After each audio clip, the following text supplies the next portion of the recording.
Okay, so the Joe Budden podcast, they were discussing whether I do have a little clip. Let me share it. But would a woman pick a super attractive? When I say attractive, I really mean like super attractive. I mean, I'll show you a picture of who they were using as an example. They were saying, would a woman choose someone that looks like this, Boris Kodjoe, uh, or Steph Curry? You know Steph Curry, Yep, yep. um, who is worth maybe, I don't know, a few $100 million, right? He might even be a billionaire or whatever. But um, and it was really interesting. And I do want you to look at this conversation that they were having, and I want to hear your thoughts on it. And I have some thoughts as well. Cool, Hold on. cool, cool.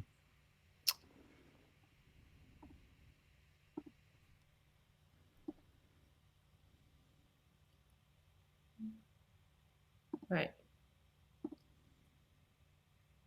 Has found some of my old heat again. Hold on. Got it. So it's a tough night out at the club. Why do y'all think I need y'all to tell me that Boris Kodjoe is probably more handsome in the eyes of women to Steph Curry? Got it. Who the fuck was talking about that? I said that a nigga with $1 billion is gonna leave with Shorty before the handsome guy, and I stand in that. Now, That's how you throw shots at ain't on the internet trying to bully me out of my fucking opinion. Like I'm gonna come in here and say something different. You bitches choose the nigga with more money every single day over the nigga that's cute. It's not true. No, it's not true. Yes, it is. No, it's not. It is true. Nigga, Ish will It is true. Nigga, It is true. He getting the right Ish. It is true. It's not. Right Ish? Let me tell you why. I think it's true. Let me tell you why it ain't true. Give it to me. You 44. Yes. He always thought by saying some shit like that. All right. Well, you get the. I get the gist. I think it depends on the woman. I think I think all of them are wrong for saying yes, no, right? Because there are women who grow up in abject poverty and they have fear all day long that they're going to be broke. I know women like this, right? They grew up with nothing. They came into a little bit, and then when they're looking for a man, they're like, I want security. There's some women who just don't give a shit about looks. I know other women like, oh, he's butt. I could never go down on a guy like that. You know what I mean? So we were talking about Harvey Weinstein on the last episode. It's like the idea, I think all different types of women are beautiful. I mean, short Mexican women, with their little, like the girls on the side of the road who sell the fruit and stuff. I think they're adorable. All right. Let me ask you this then. So, what would be the equivalent for a man, right? Like, okay, so you're asking a woman, would you choose a super hot guy versus someone who has a lot of money, right? And sometimes they overlap, right? But I guess we're thinking about extreme cases here. So what would be the equivalent for a man? Like, would you either choose a really hot, like super model woman, or, I mean, would you ask a guy, would he choose a woman who's rich? I mean, I rarely hear men say that they would, choose a woman who's rich. And maybe there are men that would. I don't know. Successful is hot, whether it comes with money or not. Mm-hmm. Does that make sense? So I was talking to a guy last night at Robert Kelly's show, and he was on Team USA volleyball, and we talked about, my level of guitar playing, his level of volleyball, and the fact that women are attracted to that. Men are attracted to that. One of my biggest mistakes growing up is I've had women that I found really compelling and attractive, and because the social version of it wasn't acceptable. Like, as people thought, since Eric was like a good-looking rock guy, I should have a certain type of woman. And it wasn't until I was in my early 30s that I said, I need to choose what I like. There's a lot of pressure on men to have twiggy, certain type, you know what I mean?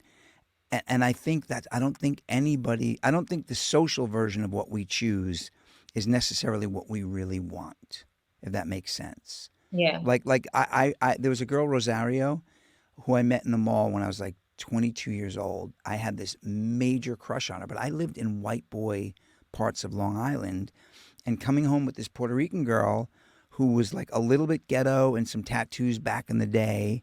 It wasn't what we did. And the fact that I found her so adorable and I was like just excited to be around her, and I choose Jennifer with the blonde hair and blue eyes, that was a mistake. So I think we have to start by knowing what we really want, aside from the social constructs. But as far as money versus looks, I just don't think there's any way to tell until you know the person who's making the choice. Well, here's also another thing. Just because a man has money doesn't mean he's going to spend it on you. And I think that that's also a misconception, because women might look at men that have a lot of money, but not every guy is actually thinking like, let me invest in my woman. You know, he might take you out with him when it benefits him. Like, oh, he wants to go to this restaurant. Oh, he wants to look good. So I mean, he buys you an outfit or this, whatever, but it's like, everything is attached to him. So again, it doesn't mean that just because you find a man who's really rich that he now all of a sudden like that you're rich also. And I do also want to say that, I mean, for me personally, I think, you made a very good point. That depends also on how you grew up. It's like, I do have like money consciousness, but I don't think I ever like went without. We weren't rich or anything, but I never had to worry about, you know, food on the table, roof over my head, and that sort of thing. So I don't think I look for men to sort of, I mean, of course, it's nice to like, it's attractive when a man takes care of you financially. Of course, I'm not going to deny that, because it speaks to security, right? And women, we do look for security.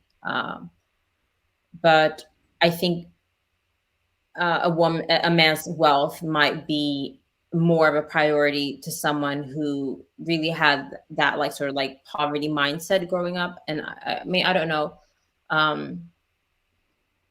But I think for the most part, the people that sort of end up together, they come from the same socioeconomic background for the most part. Like, I mean, I think we see these like extreme cases of like, you know, I don't know, like Anna Nicole Smith and a, you know, a freaking multimillionaire, billionaire type, you know what I mean? Like these extreme cases, like she came from nothing and he had everything, right? But I think most people are actually sort of like matched with that people are like more or less in the same like tax bracket as them.